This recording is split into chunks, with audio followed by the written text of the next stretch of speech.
নমস্কাৰ, মোৰ নতুন এটা ব্লগ ভিডিঅ'লৈ আৰু আজি আমাৰ ভিডিঅ'টোত এটা বস্তু দেখাব বিচাৰিছোঁ।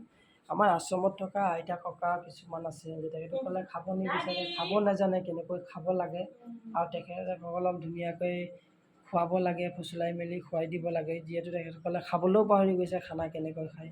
আৰু আজি আমাৰ বাইদেউ এগৰাকী খুৱাই আছে, আহকচোন আপোনালোকক দেখাওঁ কেনেকৈ খুৱাই আছে। এয়া চাওক, এয়া এই আইতাগৰাকী বহুত বয়স হৈ গৈছে, তেখেতে একো খাব মেলিব নোৱাৰে ভালকৈ। দিনত ভাত খায় কিন্তু ৰাতি তেখেতে ভাত নাখায়।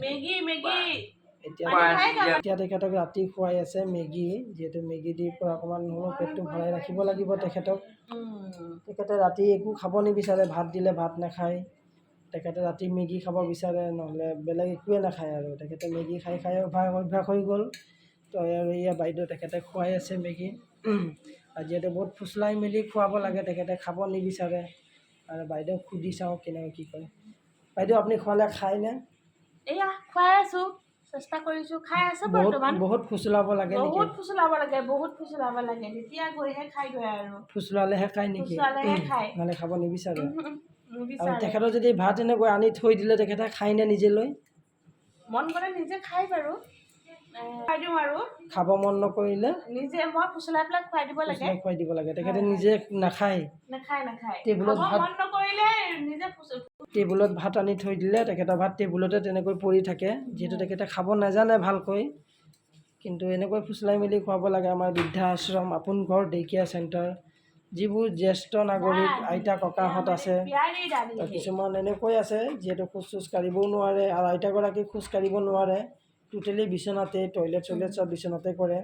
আৰু তেখেতক হাগিছ পিন্ধাই দিয়া হয়, পেম্পাছ পেম্পাছ পিন্ধাই দিয়া হয়। আৰু পেম্পাছ পিন্ধি ধুনীয়াকৈ টয়লেট কৰে আৰু চাফা তাফা কৰা মানুহ আছে বাৰু আমাৰ। আৰু এনেকৈ আমি শুশ্ৰূষা কৰোঁ আমাৰ আইতা ককাহঁতক। আৰু সকলো যদি আপোনালোকৰ মৰম চেনেহ আছে আশীৰ্বাদেৰে আমি সকলোক ধুনীয়াকৈ ৰাখোঁ। আইতা এগৰাকী বহি আছে, শুব আৰু। তেখেত ভাত খালে? চকু মেলিবই পৰা নাই। ভাত খালে? এই আইতা শুই আছে। টোপনি অহা নাই? এখেতৰ জিৰ' মাইণ্ড। খোৱা নাই আইতা, এইটো আইতাৰ বেড, আইতা বহি আছে, শুব। খোৱা নাই, অকণমান কথা পাতি আছে আইতাৰ লগত। আইতা টোপনি লগা নাই? লাগছে, শুব আৰু ন? আইতাক ভাত খুৱাব, অকণমান মেগী খুৱাব পাৰিছোঁ, মেগী খুৱালে আৰু আপোনাৰ শুব। ভাত খালে? খাই আছে। সকলো বহিছে, অকণমান বহি কথা পাতি আছে। আজি মেগী দিছোঁ তেখেতক। মেগী খাইছে, হয়। এনেকৈ মৰম চেনেহেৰে আমাৰ আশ্ৰমখন ৰাখিব লাগে মানুহখিনিক, যাতে সকলো ৰাইজে মৰম চেনেহ দিলে আমি সকলো আপোনালোকৰ ৰাইজৰ মৰম চেনেহেৰে আমি ধুনীয়াকৈ সকলো ৰাখিব পাৰিম। আকৌ নেক্সট এটা ব্লগত আকৌ লগ পাম। কেনেকৈ মৰম কৰে অকণমান দেখাই দিয়কচোন। এনেকৈ মৰম কৰে। ফুচলাই কি ধুনীয়াকৈ খুৱাই আছে দেখিছে? এই হৈছে জ্যেষ্ঠ নাগৰিকসকলৰ, আইতা ককাসকলৰ বিষয়। মৰম চেনেহেৰে ৰাখিবও লাগে, ধুনীয়াকৈ খুৱাই বোৱাই চোৱা চিতাও কৰিব লাগে। অকল যে ৰখা হয় সেইটোৱে নহয়, কিন্তু ৰাখিব তেখেতসকলক চাব লাগে খোৱা বোৱা হৈছে নে নাই। আকৌ নেক্সট এটা ব্লগত লগ পাম।